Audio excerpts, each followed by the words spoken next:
Hello, my name is Hickmott, and I'm the founder of Empowering Learning, and I'm a health and learning coach. And I'm very grateful to the Learning Disabilities Association to let me do this second part of my talk about thriving with dyslexia and ADHD. What is the common link? This part of the talk is just about giving you the opportunity to try visual skills for yourself and see how they work out for you. The expression of Adidas called "just do it." So just try and see how you get on and come back with your questions. Start when you're teaching other people, please start as young as possible. So start with the 4-year-olds and learn how to teach mental imagery and add in some videos or tuition of how to move on to word recognition. You'll find all sorts of things happen. You can start enjoying books by just making up stories about the pictures in the books. Their reading will accelerate, their spelling will and handwriting will improve, their concentration and confidence will increase. If you stop them looking down all the time to what they're working on, their anxiety will reduce, their comprehension and memory will increase, creativity will improve, and they'll have improved mental arithmetic. And let them read anything that interests them, and so much more. So let's make a start. The first thing is to make friends with your mental images. And it's really simple to make friends with people's mental images. All you've got to do is watch someone's eyes. And when they're looking up, you will see that they are accessing their visual memory. As children grow up, you'll be able to notice their mental images time and time again when you look closely. Can I ask you to picture an object you are familiar with? For an example, an apple. Notice what it looks like. There is no right or wrong. It's your apple. You can describe it to somebody else. Then you can move on to picturing an elephant and describe your elephant. It doesn't have to be the same as everybody else's elephant. Everyone needs to become comfortable with their own images and not be frightened or overwhelmed by them. If you can't control your images, wait just a moment before I move on to the next slide. To encourage discussion about mental images, you can talk about past events, you can talk about creativity and imagination and things you've never seen or things you would like to be doing. Some people have full colour pictures, some people have black and white, some people just get cartoons. So if I say, can you picture a cat, somebody might just get Garfield, the cartoon cat. Or maybe you just know what something looks like without actually being able to see it. All of those will do. The qualities of your mental images become very, very important. The texture and the location. And so, are they near to you or are they far away from you? Can you see them well? You want to move them around to being somewhere that you're comfortable with. And then try thinking of a few animals. Are they still or are they moving? And can you get them to stay still if they're moving? So all of this is about getting control over your mental images. Lots of us have out of control mental images, and it's not surprising because nobody told us how to get control of mental images. This little cartoon on the right here is what out of control mental images look like to the person. It can be actually quite painful, and the more stressed you are, the worse it becomes. There are millions of people who are over-breathing through their mouths worldwide, which is bad for all manner of health challenges. And in the USA, they reckon 70% of people diagnosed with ADHD are mouth breathers. This is a parents group. Has anyone told you about mouth breathing? Mouth breathing increases stress, avoids vital nasal functions, and reduces your carbon dioxide, which restricts oxygenation to every cell in your body, including your brain. And if your brain is short of oxygenation, you go hyper. So what we teach people to do is slow, gentle breathing in and out through your nose right down to your belly. And I want you to notice for yourself how this can relax you. So I'll just walk you through it for a minute. Breathe in through your nose, 1, 2, 3. Breathe out through your nose, 1, 2, 3. And maybe put a little pause in, 1, 2. So breathe in gently through your nose, right down to your belly, 1, 2, 3. Breathe out gently through your nose, 1, 2, 3. And pause, 1, 2. Breathe in through your nose, 1, 2, 3. Breathe out through your nose, 1, 2, 3. Pause, 1, 2. And finally, breathe in again through your nose, 1, 2, 3. Right down to your belly. Breathe out through your nose, 1, 2, 3.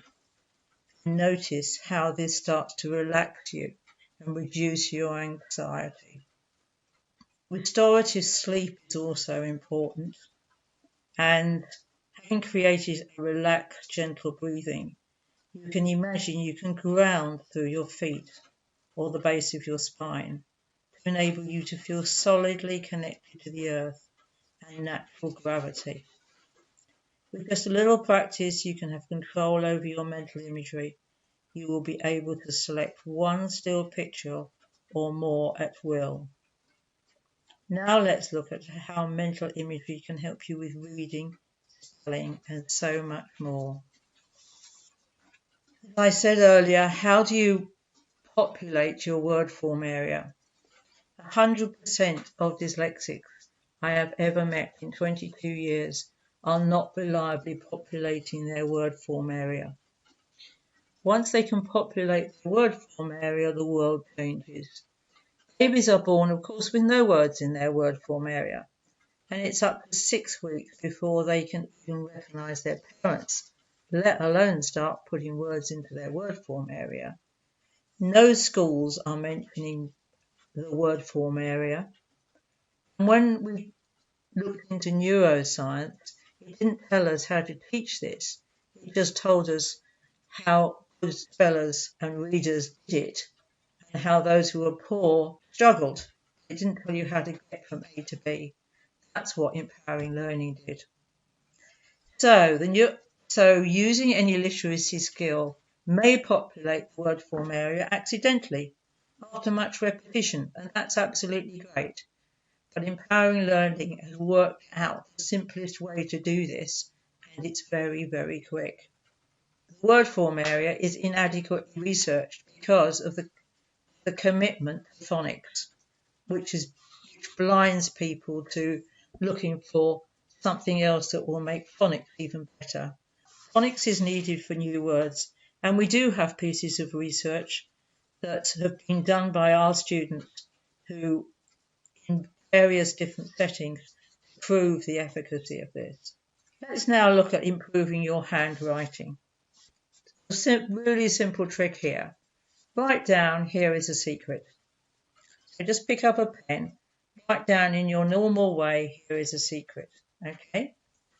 Now, if you're not very good at writing, then you'll probably find it's all over the page. If you're good at it, it'll probably be nice and neat. So this is particularly for the people who have struggled with handwriting. Copy down, here is a secret, without looking at the paper now, in whichever style you like. So select the style off the screen here and copy down, here is a secret, in exactly the same way as it's written. If you copy down what you see, your writing will speed up. You don't have to look up and down at the screen to copy down every letter. You can just copy it down without looking at the paper. If you copy carefully, you can improve your handwriting too. So if you select any handwriting you like, you can start copying that handwriting, and that can become your handwriting. It's an invaluable skill when you're in school, and really useful in business as well. Now reading. Now you've got control over your pictures, you can use them for words. First try to read from any book or newspaper and notice which words you recognise and which you need to break down into phonics and blend them back together. The words you recognise are already in your brain's word form area. Congratulations! That's really good news. You've got loads of words already in your word form area. You probably didn't even realise it. When we move on to spelling, we'll be able to consciously put more words in your word form area. So now we're going to do the 3 positions of reading so that you can find your happy place. Notice where the book or the newspaper is. If you raise it a little higher, does your reading improve? It isn't magic, but a function of your eye position to keep you out of negative emotions that you naturally access when you are looking down if you are not a good reader. Just take 3 positions, flat on the table, tipped up a bit, or tipped right up in your face, and decide which is the most comfortable place for you. So you're finding your happy place. And then carry on reading there and you will find your reading improves. Find anything to read that's actually motivating. A lot of the children's books may not be motivating for children, so get them to find anything that they really want to read and let them just read to themselves with the book propped up so they can create some confidence and feel free to ask for words they don't understand. Don't read aloud yet. That creates performance anxiety. So when a child is first reading, the worst thing you can do is to get them to read aloud.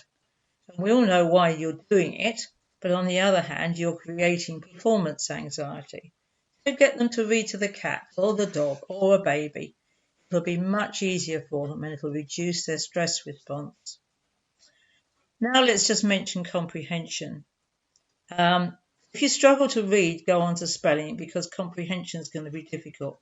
But if you can read, then what you need to do is to create pictures for comprehension. So as you're reading a book, at the end of every sentence or every paragraph, whatever's most convenient, create a picture in your mind's eye of what that said. And then you can move on to the next thing. When you come to answer any questions about the text you've read, you can just look back at the pictures you've got in your mind's eye. So now let's go and spell some words. Spelling is really easy like this.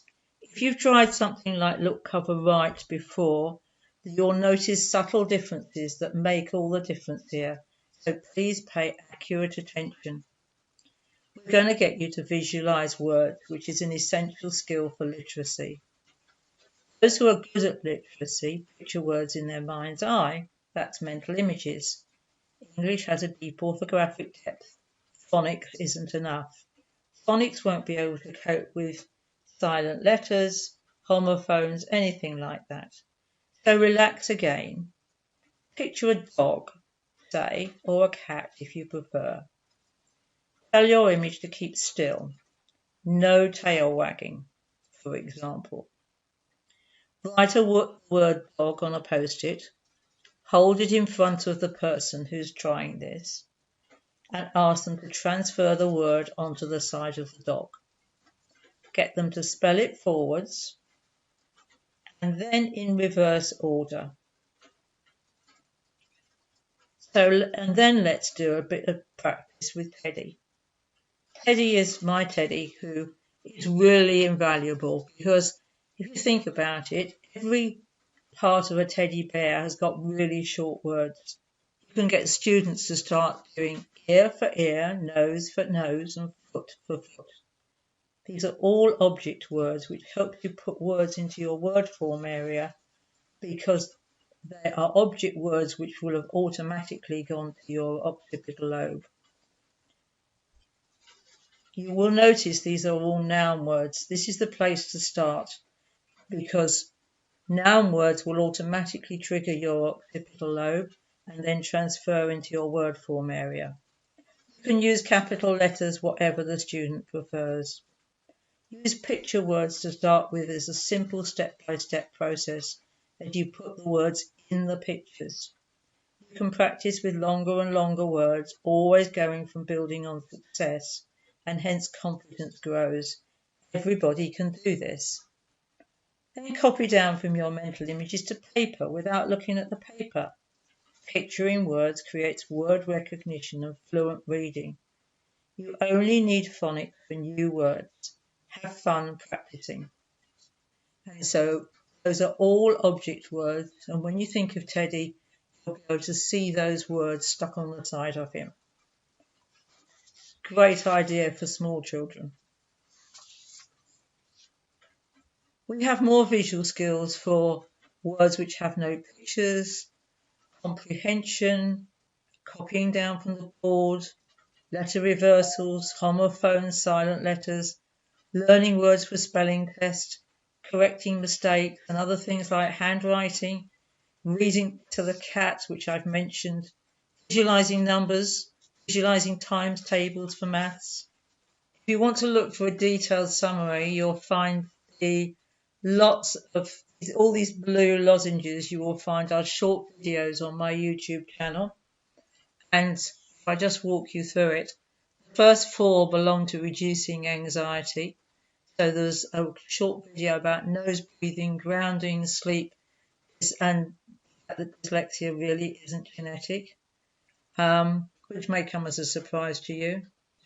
It's about discovering their strengths and how they do what they do really well, using mental imagery for learning.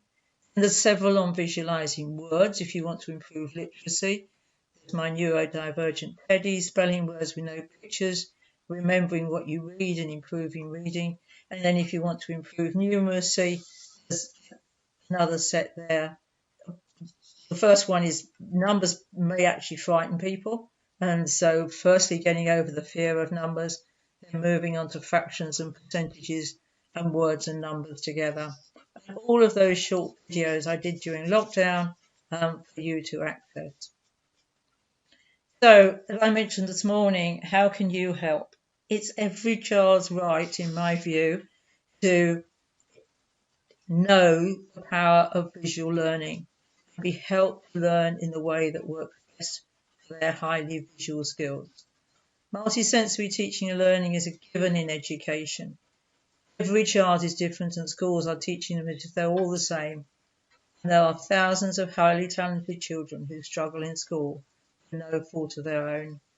And I've been teaching this simple skills for 22 years and found that people can develop their skills very, very quickly to enhance their schoolwork and their any home education. As I mentioned this morning, do a good job, understand why you need mental imagery, get children to make friends with their mental images, get images under control, learn how to picture words and words for spelling and for reading, and you can teach it at any age, and the younger the better. There's a few references for me, and so that's my website and my YouTube channel and my blog and Facebook and Twitter and LinkedIn. And thank you very much for joining me. And I will be very pleased to answer all your questions now. And here's my email address, empoweringlearning.co.uk. The latest book of my series about learning differences is called The Elephants in the Classroom, and you'll find that on Amazon. Thank you.